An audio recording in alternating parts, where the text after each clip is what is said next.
Want a healthy family culture? Get those key relationships in order. I'm going to show you with a fun demonstration how you can fit everything you want into your life.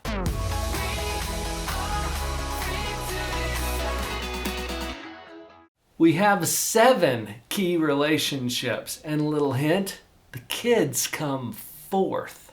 Healthy family cultures imply keeping our relationships in a particular order of importance or priority. This is my opinion, but remember, I'm coming at this from 30 years of experience as a clinical psychologist, and I've seen people try to change up the order. I've never seen somebody do it effectively. This little demonstration will show you why. Let's assume for a minute that your life is this empty jar here in the middle. And you've got a lot of things that you want to fit into that. You've got your relationship with your spouse. You've got your relationships at work. You've got your friends. You've got social media that's clamoring for your attention. There's so many demands on your time. How can you make it all fit? And you might think, well, some of it's just little. It's not that big of a deal. I'm sure that I can fit that in. And that's represented by this sand. If we pour that sand into the jar of your life, it doesn't take up that much space. We're still good. Oh, but I've got all of those other things that I need to fit in. And I'll just wait for a minute to get to the family and my spouse. I'll get to that, but I need to take care of this. So let's pour the BBs in. Oh, everything's still fitting just fine. Just fine. We're doing great. How about, it is really important to take care of my friendships. And so I'm going to make sure that my friends have attention through the marbles. Is there going to be room still for my family? Oh, I'm afraid not. Didn't fit. Give me a minute to reset this and we'll try a different way. You'd think that it just doesn't fit, as we just clearly demonstrated, and I hear this from people all the time. I just don't have time for those most important relationships in my life. But what happens if we put the big ones in first? Well, it looks like the jar's pretty full already. There's actually a lot of space still in that jar. Let's try the marbles.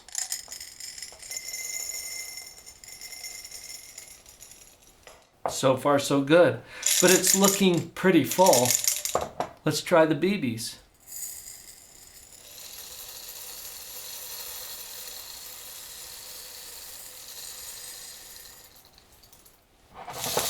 And sometimes we get to shake things around a little bit, don't we? Looks like we still have a little room. Is there enough room for all of that little stuff, all that fun stuff?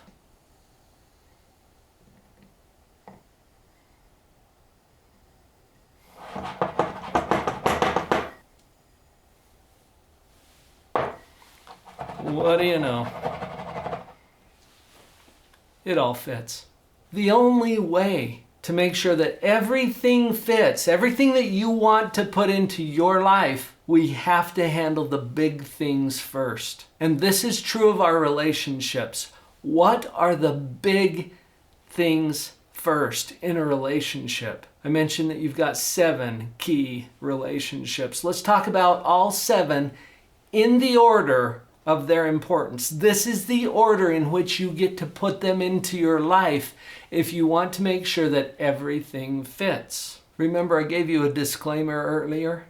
This is my opinion, that this is the order of those relationships. But I've earned that opinion through almost 3 decades of clinical experience and life experience, where I've seen people take it in a different order, and it doesn't seem to work. Key relationship number 1. Your Creator. Now, I'm not here as your spiritual advisor, but I acknowledge that it's important for people to come to terms with their source. Whatever that means for you, get good with God. Your Creator is your number 1 key relationship. Closely on its heels, number 2, self.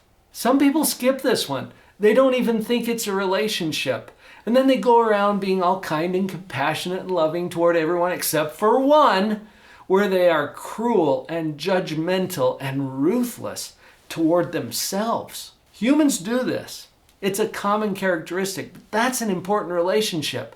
If you don't have things right here, inside of your own head, inside of your own skin, it's hard to show up for the other 5 relationships. Now let's get to the next key relationship. Actually, there's a set.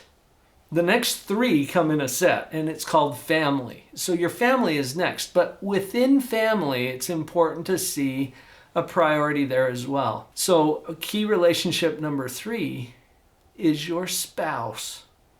If you're married, if you're in a partnership, if you are together with someone in this family, that is the most important family relationship above all of the others. The reason why spouse is at the top of the family hierarchy is because typically that is the enduring family unit. You think about your children, extended family, and they're coming up on the list, but they don't hang around. Your kids grow up, move away, find their own spouse. So I believe that that is the key family relationship. That's why we put it up at number 3. All right, we still got 4 key relationships to go over, but before we hit those, would you take a moment to click that subscribe button? There is more content just like this to support you in your family. Now let's get back to the key relationships. I already gave you a preview to number 4, because if spouse is first within the family, the next in that set is children. Key relationship number 4 is your children. And notice, I'm not saying that kids aren't important. They made the list. I'm just saying they need to be in order. And for those parents to be in a position where they are stable and strong and together is such a huge benefit to those children. Now, I understand that there are a lot of other kinds of family constellations. And if you don't have a spouse or a partner, then we go to the children next in your family hierarchy. Children come in at number 4. And at number 5 is extended family. This includes uncles, aunts, cousins, brothers and sisters. Everybody who's outside of your core nuclear family falls into that category. Again, I'm not saying they're not important. They're on the list as well. But I'm thinking of a particular couple where she put her relationship with her sisters and her mom and her aunts above her relationship with her husband. There were some problems. That's why they were seeing me in the first place. I think we need to keep those in order so that we can make everything fit. If everything's important that we're talking about, we need to have some way of making sure that it can all fit. So I'm just saying put it in the right order. After family, we make a fun transition into the things that might be considered more fun, more profitable, for example. So let's move to number 6. Number 6 is our relationship with other people outside of our family. So this is where friends come in.